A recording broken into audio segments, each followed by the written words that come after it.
తాకట్లో ఉన్న మీ బంగారాన్ని విడిపించి ఆ రోజు ఆన్లైన్ రేటుకి కొంటాం. Sharma gold company.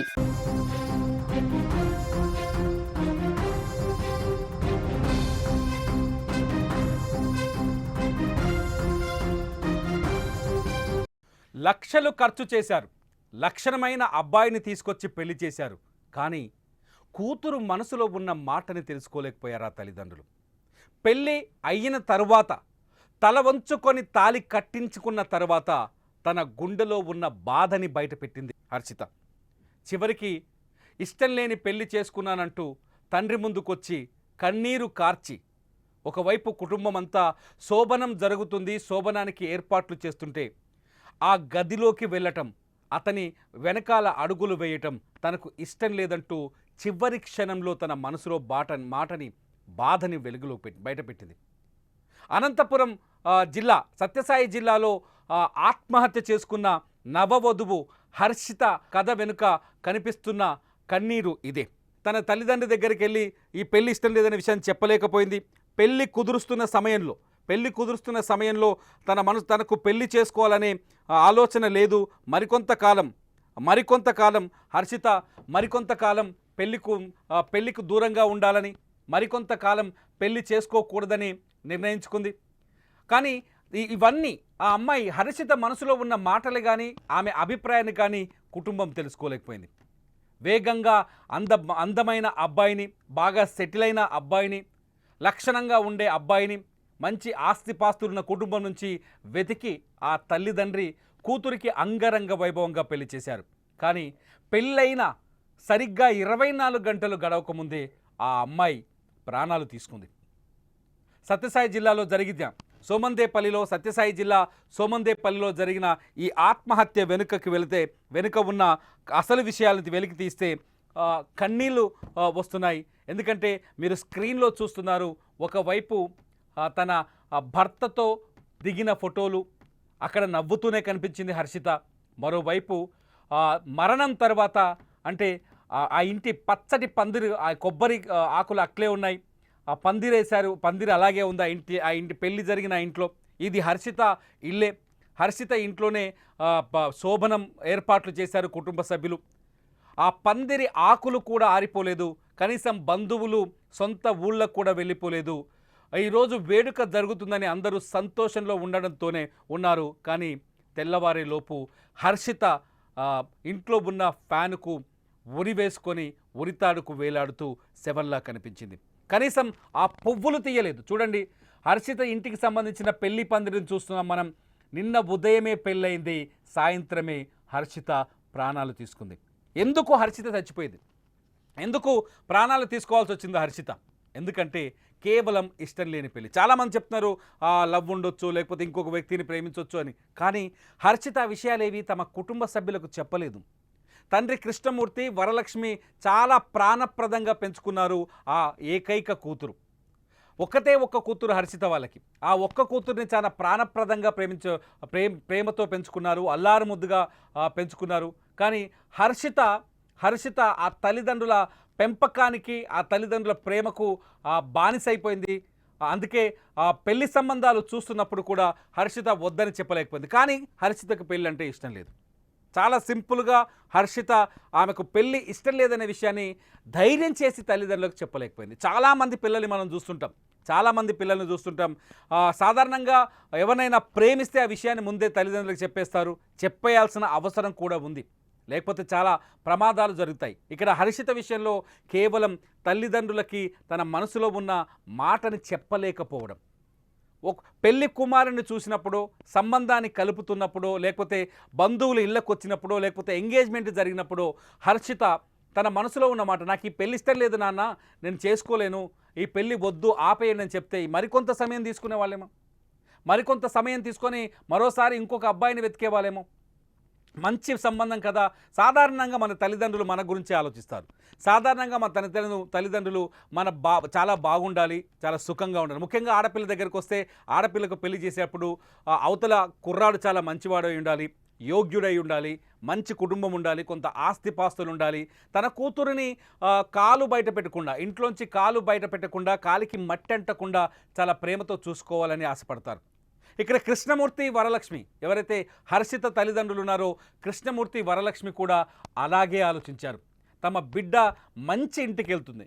నాగేంద్ర అనే పెళ్లి కొడుకు, ఆ పెళ్లి కొడుకు గుణగణాలు చాలా చక్కటివి, చాలా మంచి అబ్బాయి అని వాళ్ళు నిర్ణయించుకున్న తర్వాతే ఈ సంబంధం చూసామని చెప్తున్నారు.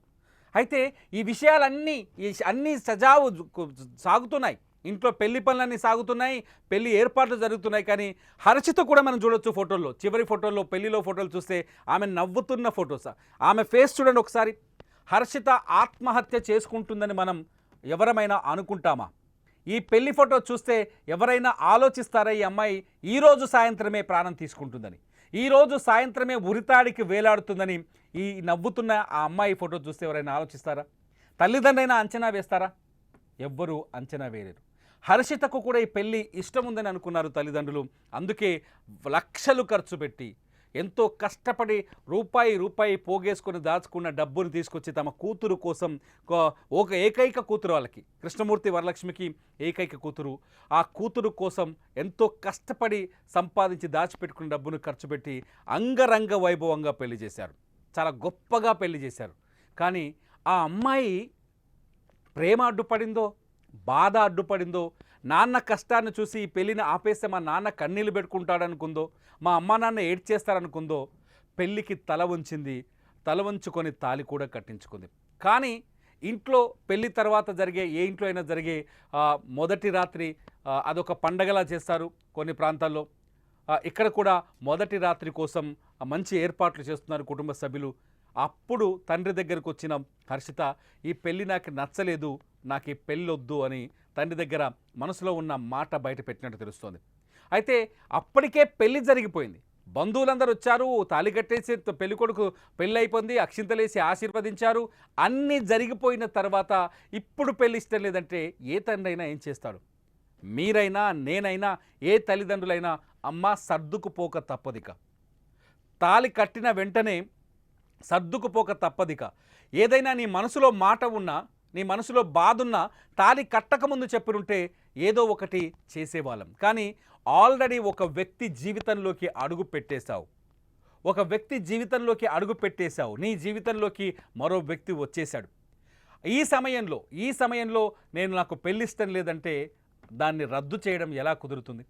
నిజంగా పచ్చటి పందిరి, ఇంకా బంధువులు ఇళ్ళకు పోలేదు, చుట్టాలు ఇంకా చేసిన వంటలు పూర్తవ్వలేదు,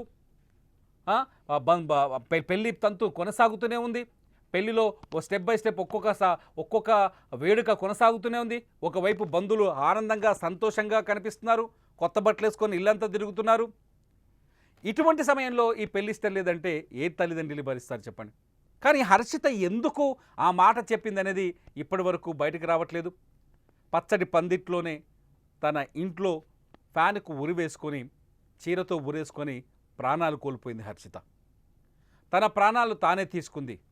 అమ్మా నాన్నకి ఈ విషయాన్ని పెళ్లికి ముందు నుంచి చెప్తే కనీసం వాళ్ళు ఆలోచించేవాళ్ళు, కూతురుని కాపాడుకుందామనే ఆలోచనలో ఉండేవాళ్ళు. నేనేం చెప్పాలనుకుంటున్నాను ఈ కథలో, దయచేసి యంగ్స్టర్స్, ఇప్పుడున్న ఈ జనరేషన్ పిల్లలు, ముందు మీ మనసులో ఉన్న మాటల్ని మీ తల్లిదండ్రులకు చెప్పండి, మీ మనసులో ఉన్న బాధని మీ తల్లిదండ్రులకు చెప్పండి. ఒకసారి పోలీస్తో, ఆ ఏరియా ఇన్స్పెక్టర్ బయట ఒకటి ఉంది, మన దగ్గర వాయిస్ ఒకటి ఉంది, ఒకసారి ఆయన ఏం మాట్లాడారో విందాం. హర్షిత ఎందుకు ఈ ఆత్మహత్య చేసుకుంది, ఒకసారి ఆయన వాయిస్ విందాం. నాకు ఇప్పుడే పెళ్లి చేసుకోవాలని కూడా లేదు, ఇంకా మీరు నిశ్చయించినారు కాబట్టి చేసుకున్నాము. దీనికి సంబంధించి నేను ఇప్పుడు కూడా చెప్పకపోతే ఇబ్బందులు పారేస్తానని చెప్పేసి మీకు చెప్తున్నాను. అలాగని చెప్పేసి క్యాన్సిల్ అయితే మీ పరువు పోతుందని నేను గమ్మునున్నానని చెప్పేసి చెప్పిందంట. ఇప్పుడు అలా చేస్తే బాగుండదు అమ్మా, ఇన్ని రోజులు బాగానే ఉన్నావు, ఇప్పుడు ఇలా చెప్తే ఎట్లా అంతా అయిపోయిన తర్వాత అని చెప్పేసి మేము అడగడం జరిగింది.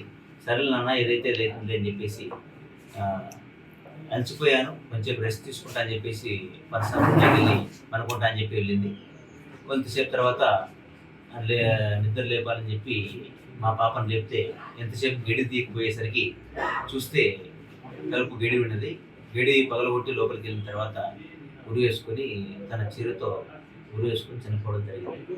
దీనిపైన తల్లిదండ్రులకు ఎటువంటి అనుమానాలు లేవని వాళ్ళు ఫిర్యాదులో పేర్కొనడం జరిగింది. దీనిపైన కేసు నమోదు చేసి దర్యాప్తు చేస్తారు. ఎస్, హర్షిత తీసుకునే ఈ నిర్ణయం నిజంగా చాలామంది యంగ్స్టర్కి ఒక కనువిప్పు కావాలి, ఒక ఆలోచనను తెప్పించాలి. ఏంటంటే ఏదైనా మీ మనసులో ఉంటే దయచేసి ముందే మీ అమ్మా నాన్నకి చెప్పేయండి. అంతేకాని మనసులో ఒకటి ఉంచుకొని తల్లిదండ్రి కోసమనో లేకపోతే కుటుంబ సభ్యుల కోసమనో తల వంచి ముందుకెళ్ళి ఆ తర్వాత ప్రమాదాన్ని కొని తెచ్చుకోకండి. ఇష్టం లేని జీవితం గడపాలని ఏ తల్లిదండ్రి కోరుకోరు, ఏ అమ్మ కోరుకోదు, ఏ నాన్న కోరుకోడు. ఇక్కడ కృష్ణమూర్తి వరలక్ష్మి కూడా ముందుగానే కూతురు తన అభిప్రాయాన్ని, హర్షిత అభిప్రాయాన్ని చెప్పినుంటే వాళ్ళు బలవంతంగా ఈ పెళ్లి చేసేవాళ్ళు కాదేమో. ఎందుకంటే ఒక్కగానొక్క కూతురు ఆమె చెప్పిన మాటలు, ఆమెకి ఇష్టం లేని పని చేయాలని వాళ్ళు ఎందుకు ఆలోచిస్తారు? ఏ తల్లిదండ్రి కూడా బలవంత పెట్టరు, బలవంతంగా ఆలోచించరు. ఎందుకంటే ఇవాళ రేపట్ల అందరూ అర్థం చేసుకునే జనరేషన్ నడుస్తుంది. నేను చెప్పాలనుకుంటున్న మాట ఏంటంటే సమాజం అందరూ అర్థం చేసుకునే పరిస్థితులు ఉన్నాయి. ఈ పరిస్థితుల్లో కన్విన్స్ చేయండి. ఒకవేళ మీకు ప్రేమ ఉంటే కన్విన్స్ చేయండి మీ పేరెంట్స్ని. ఎందుకు ప్రేమించావో కన్విన్స్ చేయండి. అతనితో జీవితం అందంగా ఉంటుందా, ఎలా ఉంటుందో, మీరు ఎందుకు అతన్ని ఎంచుకున్నానో, లైఫ్ పార్ట్నర్గా ఎందుకు ఎంచుకున్నావో ఎక్స్ప్లెయిన్ చేయండి. కానీ ఇలాంటి నిర్ణయాలు తీసుకోకండి. దయచేసి మీ అమ్మా నాన్నకి మాత్రం జీవితాంతం దుఃఖాన్ని మాత్రం మిగిల్చకండి. అంతేకాదు వరుస హత్యలు కూడా చూస్తున్నాం మనం పెళ్ళిళ్ళ తర్వాత. సో దయచేసి డేంజరస్ నిర్ణయాలు తీసుకోకండి. మీ జీవితాలు నాశనం అవడంతో పాటు మీ తల్లిదండ్రులు జీవితాంతం కన్నీరు మున్నీరు పెట్టే పరిస్థితి ఉంటుంది. జీవితాంతం వాళ్ళు దుఃఖంతో అలసిపోయి దుఃఖంతో బతకాల్సిన పరిస్థితి ఏర్పడుతుంది. ఇప్పుడు హర్షిత కుటుంబ సభ్యుల పరిస్థితి అదే, హర్షిత తల్లిదండ్రి పరిస్థితి అదే. బతికున్నంత కాలం, వాళ్ళు ఉన్నంత కాలం కూతురు కోసం ఏడుస్తూనే బతుకుతారు. మీరేమనుకుంటున్నారు హర్షిత మరణం పైన మీ అభిప్రాయం ఏంటి? దయచేసి ఈ వీడియో కింద కామెంట్ చేసి ఖచ్చితంగా ఇటువంటి వాళ్ళకి కొంత ధైర్యాన్ని ఇవ్వండి. చూస్తూనే ఉండండి లైవ్ అప్డేట్స్ కోసం సుమన్ టీవీ డిజిటల్ లైవ్, అట్లాగే సుమన్ టీవీ లైవ్.